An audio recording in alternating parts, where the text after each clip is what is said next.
You ready to dive in? I am. What an exciting game. What an exciting weekend of playoff basketball.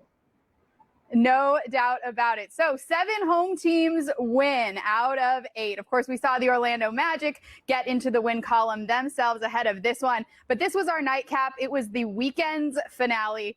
And Antonio, you've been talking about this. We've talked about the way that star players, leading scorers, are not always the main story of a playoff game, of a playoff series. It's about how the supporting cast shows up. So as we take a look at what happened for San Antonio tonight, Victor Wembanyama showed up indeed. 35 points, setting a San Antonio franchise record for the highest scoring playoff debut ever, passing Tim Duncan, who was in the audience there to take it in. But his teammates around him showed up in a big way as well. What was working for San Antonio, particularly down the stretch?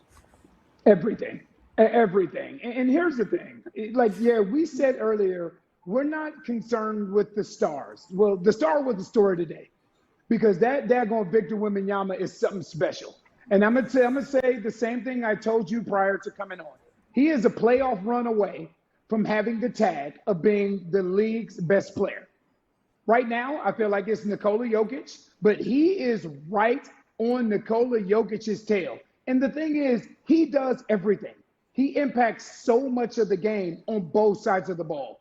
But you give Portland a lot of credit because they easily could have folded. They easily could have, you know what, let's hang this up and let's worry about game 2. It was a point in the third quarter where they got into a 2-point game. And then their inexperience kicked in, and they turned the ball over 4 times in a row. San Antonio hit the ground running from there.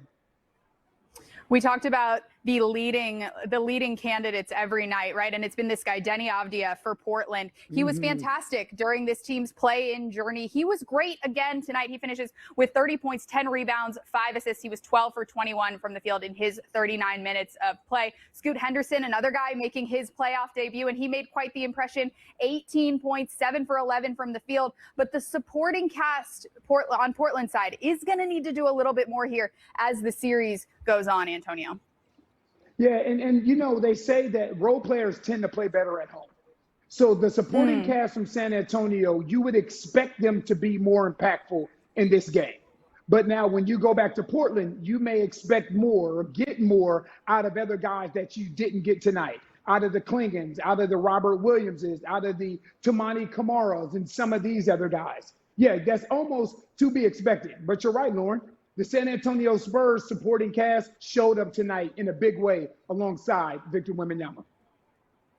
Let's take a closer look at some stats. Antonio, I'm going to ask you what stood out among the stat sheet tonight. We're going to talk a little bit more about San Antonio's supporting cast here as well. We mentioned a bunch of guys making their playoff debuts. Stephon Castle, 17-7-7. Devin Vassell, 15-3-2. Of course, De'Aaron Fox is more of a veteran face, but he brings 17. Luke Cornett finishes with 10. A total team effort, Antonio, from the Spurs.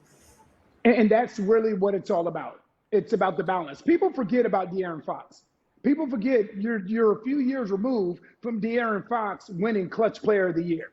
So this moment would not be too big for him. These guys have learned to play off of Victor Wembanyama, but they've also learned when Victor Wembanyama's out the game that now it's their time to go. The Dylan Harpers, the Stephon Castles, the Devin Vassell, these other guys, they showed up today. And this is going to be a difficult out for any team that faces the San Antonio Spurs. They're fast and they check a lot of boxes. Well, it's a San Antonio team that found ways to win independently of Victor Wembanyama's availability.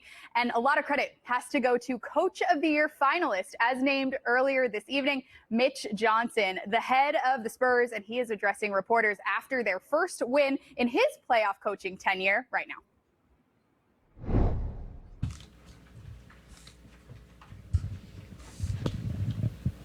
Mitch, you held them below 28 each quarter. Did it kind of start defensively with that effort? I thought we did a good job. I thought we had some multiple efforts in transition, and I thought we got organized a few times when they were even trying to push the pace, which allowed us to get our half-court defense set and give us a chance to be organized and connected on that end. Then in the third period, when they were making that run, Devin has 8 straight points, has 2 blocks. What did you think of his effort there? Yeah, I mean, obviously he made some shots, but him during that stretch had some winning plays like that. Luke Cornett had some monster plays like that. Julian Champagny. I mean, that's what it's going to take in these games. A lot more than the shot making, especially when teams are making runs. There are plays to minimize their run and maximize ours, depending on the circumstance of the game, and those are the plays that will do that for you. We talked a lot heading into this game about just this is the first run for this group. Just overall, how do you think the guys that were new to this responded? And it seemed like it maybe took them a while to kind of get their sea legs, so to speak. We talked about this was going to be an atmosphere and a level of energy and enthusiasm in this building that none of us have felt, not sitting on the bench in the roles that we're in right now. And that was okay. And so we knew the start of the game was going to be filled with energy. And we made sure to try to make, to get back to the regular scheduled programming, but they deserved that. They deserved that moment to feel this city, their fans, that crowd, giving them that energy. And I thought they ended up getting settled, but I was expecting nothing but that.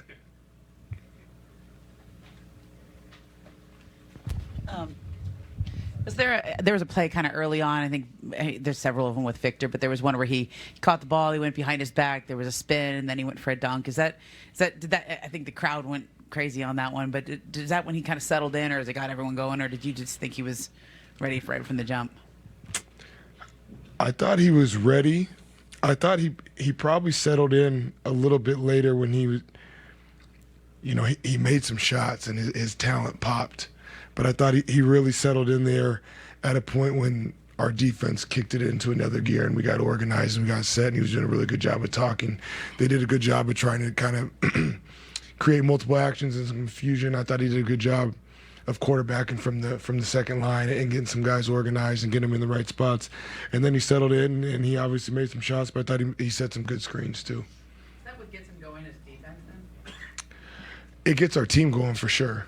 Yeah, I think our defense into our offense is always our best offense. So the more that we can commit to that end, I think then you get to see the talent and the athleticism and the waves of our offense. Yeah, Coach, a lot of the guys were talking this week about, some of them were saying it even felt like y'all were one big AAU squad.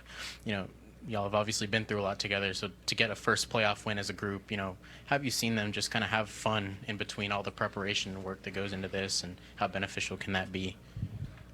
Yeah, I think we've had a lot of firsts this year. Obviously, this is at the top of the list when you start talking about a playoff win. But I do think our group's done a really good job of taking everything in stride and